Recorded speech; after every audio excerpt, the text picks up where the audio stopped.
glorificando tu nombre. Gracias porque un día rompiste ese velo para poder entrar en tu presencia libremente, Señor. Gracias, Señor. Te amamos. Gracias, Señor. Santo, santo.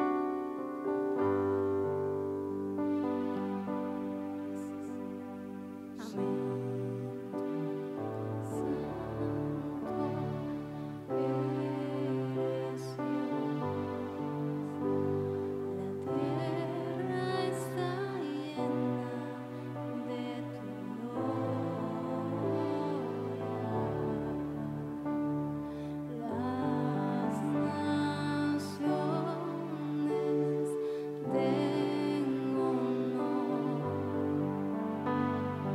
Yeah.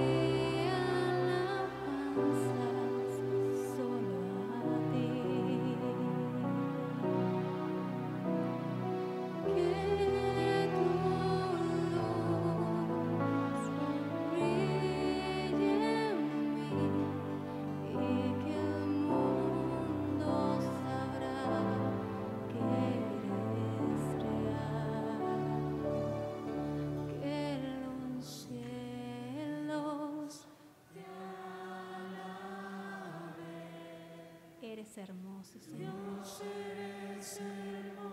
La tierra cantará. Anhelamos ese momento. Aleluya a nuestro Rey. De los cielos te alabé. Dios, eres hermoso.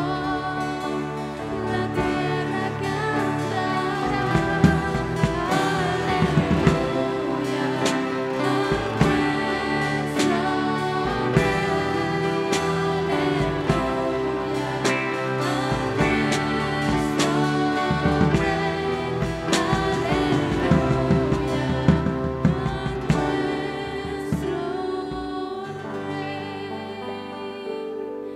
Gracias, Señor. En este momento te pedimos, Padre, que seas tú hablando a nuestras vidas, Señor. Gracias, Padre. Usa. Me da mucho gusto saludarles en esta mañana. De verdad me siento muy agradecido de estar en este lugar. Gracias, pastor. Sobre todo gracias a Dios por darme esta oportunidad. Y de verdad espero que en esta mañana este mensaje sea de gran edificación para toda la iglesia. Es mi deseo y es mi anhelo y espero que así sea. Esta mañana quiero compartir con ustedes un mensaje que Dios ha puesto en mi corazón en los últimos días, al cual he llamado el culto que agrada a Dios. El culto que agrada a Dios. Quiero que hablemos un poco acerca del culto, porque a fin de cuentas es algo que hacemos muy a menudo y de verdad que Dios me ha motivado a profundizar un poco acerca de este tema. El ser humano, por naturaleza, está creado y formado por cuerpo, alma y espíritu. De tal manera de que el ser humano tiene una naturaleza espiritual. Esta naturaleza espiritual hace de que el hombre busque de una forma natural a alguien a quien adorar. Esto lo podemos ver a través de la historia en diversas comunidades antiguas, comunidades indígenas. Muchas formas hemos podido ver cómo las personas, cuando no tienen a alguien conocido, como alguien manifestado como Dios a quien adorar, buscan su propia forma de adorar. Y por eso vemos adoraciones a la luna, adoraciones a la tierra, adoraciones a animales a través de diferentes culturas. Porque el ser humano necesita adorar. Y esta necesidad de adorar solamente la puede llenar Dios. Solamente el Dios verdadero, el Dios auténtico, el Dios a quien nosotros seguimos, es el único que es capaz de llenar y satisfacer en el hombre este deseo de adoración. Entonces, a lo largo de la historia podemos ver que muchas personas tratan de adorar a sus maneras. Por eso vemos en diferentes culturas cosas muy diferentes entre una y otra y que a veces nos asombra ver de qué forma la gente adora, de qué forma la gente rinde culto a la deidad que dicen seguir. Nos encontramos tal vez rituales, nos encontramos tal vez encantamientos, cosas de hechicería en algunos cultos, todos tratando de encontrar lo que ellos creen que su deidad o la persona o la cosa a quien adora acepta como algo agradable. Todo en base a suposiciones. En todo el otro extremo, en el más claro contraste, está el culto cristiano. El culto cristiano, a diferencia de otros cultos, no se basa en suposiciones. No estamos como algunos tratando de hacer culto para ver qué le gusta a la luna o para ver qué le gusta a una vaca. Nosotros no nos basamos en suposiciones, sino en la revelación específica que Dios nos ha dado a través de su palabra y a través del tratamiento que ha tenido con el pueblo a lo largo de la historia. Entonces, no es para nosotros un secreto saber qué es lo que a Dios le agrada. Gracias a Dios que tenemos su palabra para iluminarnos a nosotros, a entender cómo es que el culto que nosotros le rendimos a Dios es agradable para Él. El culto cristiano, la adoración al Dios verdadero, es un auténtico instinto natural que responde al sentido de trascendencia que como seres humanos tenemos. El culto es la máxima expresión de la vida cristiana. Abarca su pasado, su presente y su futuro. En el culto recordamos la historia de la salvación en el pasado, manifestamos y confesamos nuestra fe, necesidades y bendiciones presentes y nos esperanzamos en la segunda venida en el futuro. El pueblo de Israel también a lo largo de su historia ha experimentado esto del culto y también hemos visto cómo ha evolucionado. Si nosotros vemos la historia de Israel antes de la esclavitud en Egipto, nos encontramos a un Dios presentándose a los antepasados del pueblo de Israel, Abraham, Isaac, Jacob, de forma personal, y ellos encontramos diferentes pasajes en la Biblia donde se menciona altares edificados para Dios o ofrendas hechas para Dios. Pero luego que el pueblo de Israel llega a Egipto, es esclavo y Dios obra de una forma milagrosa en Israel para sacarlos de la esclavitud en Egipto, el culto del pueblo de Israel cambia radicalmente porque no solamente se centra en lo que Dios hizo por sus antepasados, sino se centra en las cosas que Dios hizo por ellos para sacarlos de la esclavitud de Egipto y llevarlos a la tierra prometida. Así que el culto lleva en sí un sentido de agradecimiento, lleva en sí un sentido de conocimiento, lleva en sí un sentido de tener conciencia de las cosas que nos llevan a que desde nuestro corazón salga una forma de un instinto muy genuino que va hacia Dios como una ofrenda. El culto cristiano o la adoración a Dios es una de las primeras actividades que nos encontramos en la Biblia. Si vamos a Génesis 4, del 3 al 4, dice que y aconteció andando el tiempo que Caín trajo del fruto de la tierra una ofrenda a Jehová. Y Abel trajo también de los primogénitos de sus ovejas, de lo más gordo de ellas, y miró Jehová con agrado a Abel y a su ofrenda. Esta historia ya todos sabemos cómo acaba, pero el propósito no es centrarnos en la historia de Caín y Abel, sino centrarnos en que desde el principio, de una forma natural, hay el deseo de ofrecer y de dar ofrenda a Dios a través de las cosas que tenemos a nuestra mano. En este caso, ellos llevaron fruto de la tierra y fruto de los animales. Asimismo, es lo primero que hace Noé y su familia después del diluvio bajo la nueva creación. En Génesis 8:20 encontramos que Noé edificó un altar a Jehová y tomó de todo animal limpio y de toda ave limpia y ofreció holocausto en el altar. Entonces, digamos que el diluvio representó un nuevo comienzo para la humanidad y lo primero que menciona la Biblia en este nuevo comienzo es un altar y un culto hacia Dios. Y también será la última y única actividad de los redimidos cuando estemos en el cielo.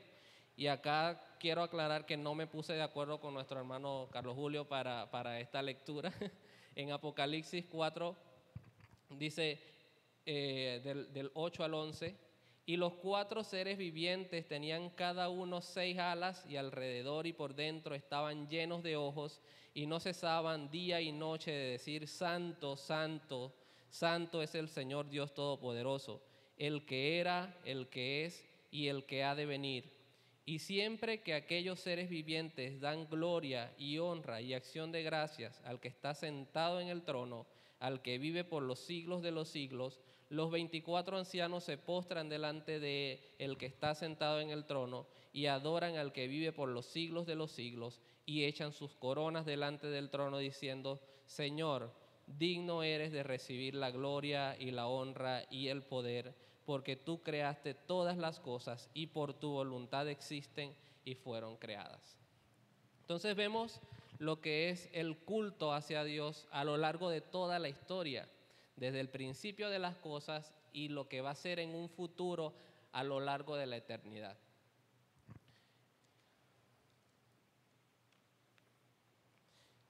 Esta palabra en el latín, la palabra culto en el latín es cultus, y viene de la palabra cultivar. En sí la palabra culto hace referencia en un sentido de preparación o capacitación, que practica, que trabaja y que alguien que cuida de algo, así como de los cultivos.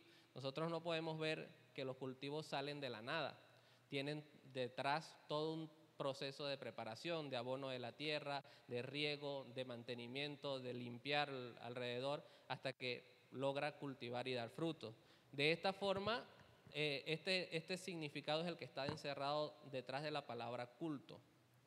También se usa para una persona que tiene mucho conocimiento de algo o que tiene muchos modales, algo culto. Pero esta palabra culto o todos estos conocimientos y modales de esa persona no llegaron de la noche a la mañana, sino que tuvo que haber una preparación detrás de ello.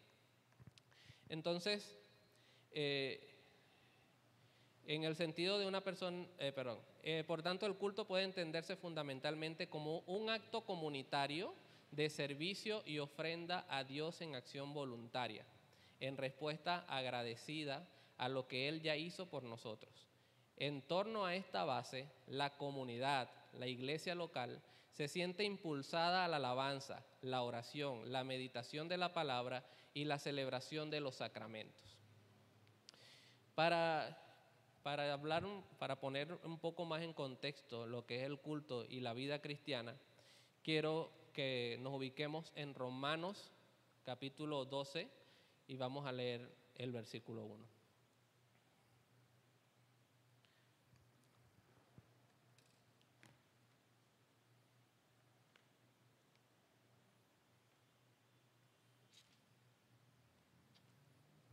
Es un versículo muy conocido por todos, más de uno lo debe saber de memoria.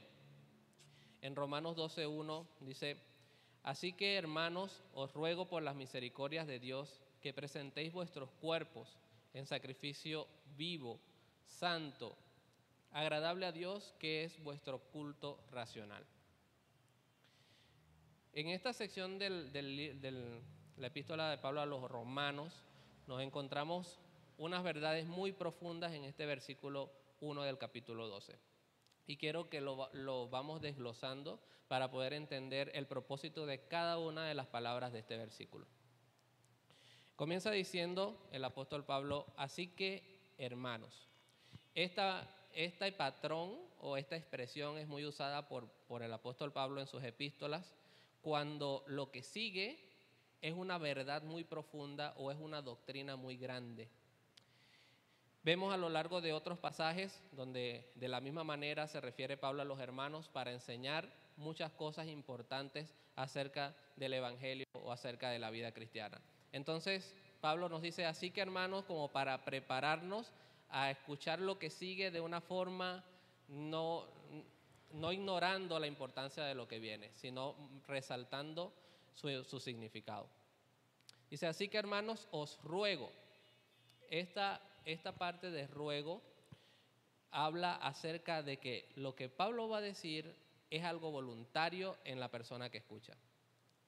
No es una obligación, no es un mandato, es un ruego. Cuando dice os ruego, quiere decir está apelando a la voluntad de la persona que está escuchando. Te lo ruego para que tú voluntariamente lo hagas. No es algo obligatorio, pero sí hace énfasis en que le gustaría que lo hiciera. Entonces, dice: os ruego por las misericordias de Dios, y como nos encontramos en el capítulo 12 de Romanos, atrás tenemos 11 capítulos de redacción o de narración de Pablo a los romanos, explicándole todas las cosas que Dios ha hecho por cada uno de nosotros. Por las misericordias de Dios, recuerda las cosas que ha mostrado a través de los primeros capítulos. Pablo da cada paso sobre la suposición de que una vida devota y caritativa no puede lograrse al menos que la persona y la obra de Cristo sean aclaradas en el entendimiento y aceptadas en el corazón. Pablo asume que para que un creyente tenga una verdadera disposición de adorar y ofrezca un verdadero culto agradable a Dios, tiene que estar basado en el conocimiento de las cosas que Dios ha hecho por él. Por eso dice: os ruego por las misericordias de Dios. Las encontramos desde el versículo 1 desde el capítulo 1 al capítulo 11 de Romanos. Y para resumir, podemos decir que la justificación de la culpa y la pena del pecado, la adopción en Jesús y la identificación con Cristo. Estamos puestos bajo la gracia y no bajo la ley. Dios nos ha dado el Espíritu Santo para que more en nosotros, la promesa de que nos va a ayudar en toda aflicción, la certeza de una gloria venidera, la confianza de no estar separados del amor de Dios y la confianza en la fidelidad continua de Dios. Todas estas son las maravillas, son las misericordias de Dios en nosotros, que Pablo dice, ténganlas en cuenta todas estas misericordias, y les ruego por estas misericordias de Dios que presentéis vuestros cuerpos. Acá cuando se habla de cuerpo no se habla de una forma literal, hablando del cuerpo, sino todo lo que encierra al ser humano, el cuerpo, las emociones, la voluntad, todo lo que encierra cuerpo, alma y espíritu. Cuando entregamos el cuerpo a Dios y el alma y el espíritu van con Él, entonces podemos verdaderamente experimentar las maravillas de Dios en nuestras vidas. Que presentéis vuestros cuerpos significa que Dios te quiere a ti y no a tu trabajo. No solamente, Dios no está interesado solamente en las cosas que nosotros podamos hacer por Él, sino en que nosotros realmente todo nuestro ser esté rendido a Él. Esto quiere decir no solamente en el interés de Dios hacia nosotros, sino en cómo nosotros debemos mostrarnos hacia Dios. Cuando nosotros hacemos culto o venimos a culto, tenemos que venir con una actitud de entrega hacia Dios, con una actitud de darle todo nuestro ser, no solamente de cumplir un propósito. No es que decir, hermano, usted tiene la responsabilidad de estar en la puerta a darle la bienvenida a los que van llegando. Entonces yo tengo que venir a la iglesia porque tengo la responsabilidad de darle la bienvenida a los hermanos. No, la motivación no debe ser lo que yo hago, la motivación debe ser lo que yo soy, todo nuestro ser, todo lo que involucra nuestra mente, nuestra voluntad. Por supuesto, el hacer cosas en la iglesia no está mal, de hecho todos debemos tener una función porque somos un cuerpo y así como cada miembro del cuerpo tiene una función específica, nosotros cada uno tiene una función específica, pero Dios no está interesado tanto en lo que hacemos, sino en lo que somos y en nuestro interior. Entonces dice Pablo que presentéis vuestro cuerpo en sacrificio vivo, santo y agradable a Dios. Presentar vuestro cuerpo sigue apelando a la voluntad. Así como dice, os ruego, es una forma de decir que es algo que se debe hacer voluntariamente. Dice, presentar vuestros cuerpos también apela a la voluntad, porque es difícil dominar el cuerpo. Es una lucha que tenemos constante y Pablo también lo describe más adelante como una lucha constante entre el cuerpo y lo que el espíritu quiere. Entonces, presentar nuestros cuerpos implica voluntad, seguir negándonos a nosotros mismos para rendirnos delante de Dios de una forma voluntaria. En sacrificio vivo, sigue diciendo el versículo, que presentéis vuestros cuerpos en sacrificio vivo. Y acá quiero que nos vamos un poco a la historia del pueblo judío, del servicio judío. Si nos vamos al Antiguo Testamento, encontramos que dentro del servicio de los sacerdotes y todo lo que era la interacción del pueblo con los mandatos de Dios, habían varios sacrificios que se hacían, pero se pueden reducir en dos tipos de sacrificios. Los que se hacían antes de la reconciliación o los que se hacían para obtener la reconciliación y los sacrificios que se hacían después de la reconciliación como celebración por esa reconciliación. Entonces, los sacrificios que teníamos antes están los sacrificios y la ofrenda por el pecado y por la culpa, y los que tenemos después están el holocausto y la ofrenda de paz. Entonces, teniendo esto en cuenta, que hay dos clases de sacrificios, los que se hacían antes de la reconciliación y los que se hacían después para celebración, podemos encontrarnos en el pasaje de Pablo a los romanos diciendo que ya el sacrificio para perdón de pecado fue hecho a través de Cristo. Ya el sacrificio, Cristo lo hizo de una vez y por todas. Y hace una comparación con Adán. Dice que así como el pecado entró al mundo por Adán, también la salvación entró al mundo a través de Cristo. Y deja muy bien sentado Pablo en los primeros capítulos de Romanos que este sacrificio fue hecho por parte en la persona de Cristo. Entonces nos encontramos en esta división. si ya el sacrificio hecho para reconciliación y para el perdón de pecados fue hecho por Cristo, ¿a qué sacrificio se refiere Pablo acá para nosotros presentarnos de una forma viva delante de Dios?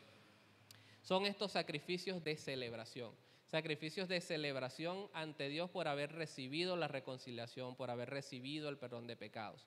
Y esto nos muestra una característica principal del culto cristiano. El culto cristiano se basa en el gozo, en la celebración, viendo todas las cosas que Cristo ha hecho por nosotros. Estos sacrificios son voluntarios, no eran sacrificios obligatorios como el del perdón de pecados, son voluntarios. La persona voluntariamente los lleva, los pone delante de Dios para celebrar y para agradecer las cosas que Él ha hecho en nuestras vidas. Este sacrificio tiene que ser santo y agradable a Dios. Cuando ofrecemos nuestro cuerpo, Dios espera que sea un sacrificio santo y aceptable. La santidad que traemos al altar es una decisión de santidad y ceder a la obra de la santidad en nuestra vida. Cuando presentamos nuestros cuerpos como un sacrificio vivo, Dios santifica nuestra vida al quemar las impurezas. Es una decisión diariamente. Sabemos que nosotros seguimos siendo imperfectos, pero es una decisión buscar la santidad, estar apartados para Dios, no contaminarnos como el mundo, como dice, renovarnos cada día, dejar atrás el viejo hombre. Es una decisión que nosotros tenemos que hacer y es una actitud que debemos tener al momento de venir al culto. No podemos venir al culto con la idea de seguir en el pecado, de seguir involucrándonos y contaminándonos con las cosas del mundo. Tenemos que dejarlos a un lado. Por eso el sacrificio vivo y santo delante de Dios tiene que ser agradable delante de Él, que nuestras vidas sean de agrado para Dios. Dice Pablo que esta forma de vida, presentar nuestros cuerpos en sacrificio vivo, santo y agradable a Dios, es nuestro culto racional. La palabra culto que se usa acá, traducida literalmente, es más bien como un servicio. Y racional, la palabra racional viene de la palabra lógicos en griego, que significa palabra. Entonces, en pocas palabras, culto racional hace referencia a una vida de adoración según la palabra de Dios, no una vida de adoración según especulaciones, según suposiciones, sino una vida de adoración según la palabra de Dios. Por tanto, el culto cristiano debe adaptarse a lo que le agrada a Dios y no a lo que le agrada al mundo. Por eso en el versículo 2 del capítulo 12 dice: no os conforméis a este siglo, sino transformaos por medio de la renovación de vuestro entendimiento, para que comprobéis cuál sea la buena voluntad de Dios, agradable y perfecta. Entonces debemos estar conscientes a lo largo de realizar y desarrollar nuestros cultos que el culto, hablando de una forma litúrgica, no debe centrarse y no debe amoldarse a las costumbres o no debe amoldarse a los gustos del mundo, sino a lo que a Dios le agrada. Acá hice como una reinterpretación traté de escribir nuevamente el versículo que acabamos de leer, Romanos 12 del 1 al 2, de una forma un poco diferente para profundizar un poco y acentuar un poco más estos conceptos que acabamos de ver. Diría algo así: hermanos míos, con los ojos bien abiertos hacia las misericordias de Dios, les ruego, como acto de adoración inteligente basado en la palabra de Dios, que le den a Él sus cuerpos como un sacrificio vivo, consagrado a Él y aceptable por Él. No dejes que el mundo a tu alrededor te apriete en su propio molde, sino deja que Dios moldee tu mente desde adentro para que así puedas probar en la práctica que el plan de Dios para ti es bueno, cumple con todo lo que Él pide y avanza hacia la meta de la verdadera madurez. Entonces, algunos conceptos que profundizar. El culto debe ser basado en la palabra de Dios, basado en lo que a Dios le agrada. Los ojos de nosotros deben estar bien abiertos en las maravillas y en las misericordias que Dios ha hecho en nuestras vidas.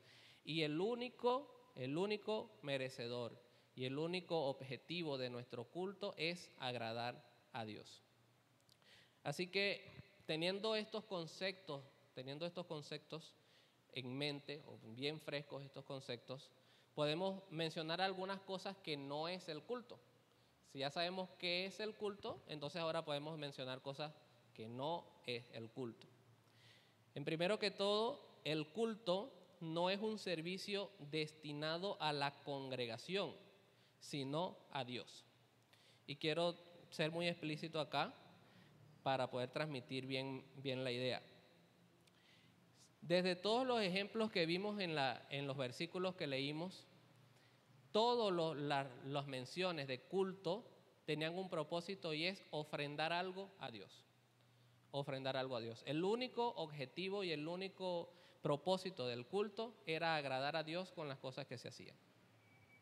Entonces, si el culto, el propósito del culto no está enfocado en llevar algo de agrado o que le plazca a Dios, entonces no es un culto.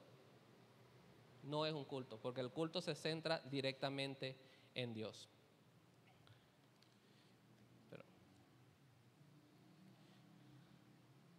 El culto es para Dios. Al culto hay que venir aportando una actitud reverente, una actitud ya sea de gozo o de arrepentimiento, pero nunca de indiferencia.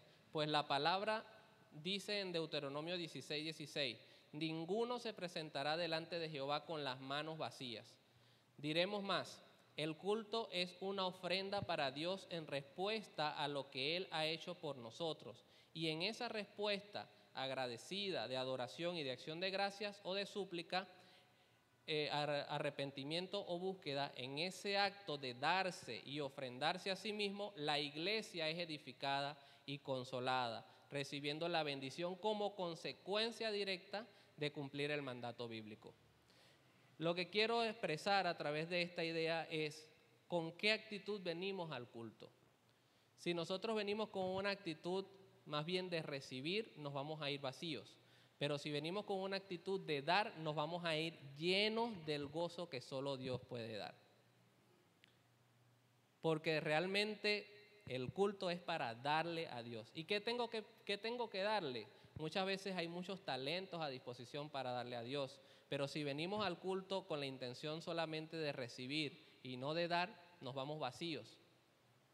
Tenemos que estar dispuestos, nuestra mente abierta a servir a Dios para que la palabra de Él haga cabida y nosotros podamos entender qué es lo que Dios nos está pidiendo que nosotros hagamos. Si no venimos con una actitud de dar, entonces realmente no estamos dando un culto. El culto no es el fin, sino el medio. Acá un tema un poco controversial. Hace un tiempo, en la iglesia de donde vengo, estuvimos estudiando acerca de la idolatría en la iglesia. Y es un tema un poco extraño porque yo creo que los cristianos todos asumimos que estamos libres de idolatría. Pero se nos ocurrió comenzar este estudio de la idolatría en la iglesia. Y revisando el concepto de idolatría, nos damos cuenta que no solamente la idolatría va en lo que es adoración a imágenes, sino si ampliamos más el concepto de idolatría, podemos aplicarlo a todo aquello que le roba el lugar a Dios. Y me di cuenta que muchas veces nosotros como cristianos realmente sí tenemos santos. Y una santa que yo encontré en ese momento que estaba estudiando es la santa costumbre. La santa costumbre. ¿A qué quiero llegar? Muchas veces venimos a culto por costumbre, porque lo que yo hago los domingos en la mañana es ir a culto. Y el propósito mío al llegar al culto es cumplir mi costumbre, satisfacer lo que yo tengo que hacer en la mañana del domingo para poder sentir que es un domingo, porque si me quedo en casa entonces parece otro día, no parece un domingo. Entonces, venir a culto simplemente con el propósito de estar en el culto es en sí un error, porque el culto es un medio, no es el fin. Es un medio para llevarnos a nosotros delante de Dios, para postrarnos ante Él y para que Él nos llene de ese gozo que solamente Él nos puede dar. Dice en Isaías 1:11, ¿para qué me sirve, dice Jehová, la multitud de vuestros sacrificios, Hastiado estoy de holocaustos, de carneros y de cebo de animales gordos. No quiero sangre de bueyes, ni de ovejas, ni de machos cabríos. Dios estaba hastiado del sacrificio del pueblo porque no lo hacía con la verdadera actitud. En su corazón realmente no quería apartarse del mal. En su corazón no estaba a agradar a Dios, sino simplemente hacer un sacrificio por costumbre. Entonces, el culto, hermanos, no es el fin, sino el medio. Es lo que nos permite a nosotros, a través de la alabanza, a través de la palabra de Dios, llenarnos de la voluntad de Dios y salir de aquí dispuestos a hacer la diferencia. El culto no se queda dentro del templo. El culto se va con nosotros a nuestras casas. El culto se va con nosotros a nuestros trabajos. El culto se va con nosotros a las actividades que tenemos con nuestros amigos. Es una constante actitud de rendición a Dios. Y por último, el culto no es un espectáculo de entretenimiento. La cultura posmoderna en estos días nos ha hecho cambiar mucho la identidad de la iglesia, la identidad de muchos cristianos. Hoy en día hay un autor, no recuerdo el nombre, compara la iglesia con las tiendas. Dice, uno a la tienda del barrio va, conoce al dueño de la tienda, le pregunta cómo está, de pronto llega un vecino, conoce al vecino, le pregunta cómo está y todo se hace de una forma muy amena porque es la tienda del barrio. Mientras que uno va a un centro comercial de estos gigantescos, nadie se conoce, todo el mundo se atiende como desea atenderse y cada quien hace o obtiene lo que quiere a su forma, a su manera. Él lo compara de esta forma lo que es cómo se están tornando las iglesias hoy en día. Hoy en día nos encontramos iglesias llenas de espiritualidades a la orden de quienes quieran sentirse bien interiormente. Este énfasis en la experiencia es fácil encontrarlas expresadas en el culto de las iglesias evangélicas que han hecho de lo sensorial el centro de sus celebraciones. El lugar de reunión no son los tradicionales templos con ventanales llenos de luz y tranquilidad. En su lugar son gigantes escenarios oscuros llenos de efectos de iluminación. Dios se hace presente para hacerme sentir bien, para hacerme vibrar de gozo, para provocar en mí las emociones más fuertes, para llenarme de paz. La alabanza, que ahora ocupa el 70% del tiempo del culto, se convierte en un tiempo de psicoterapia espiritual y la hegemonía de los sentidos se hace presente por medio de cantos cuyos contenidos abundan en expresiones tales como sentir, palpar, tocar, ver y llenar. Los pastores no se centran en las verdades bíblicas, sino en mensajes inspiradores que no confrontan al creyente con su realidad espiritual. Una predicación que está llena de promesas de abundancia, de éxito personal, de relativismo. Todo parece indicar que el propósito del culto es que sea del agrado del visitante y no de Dios.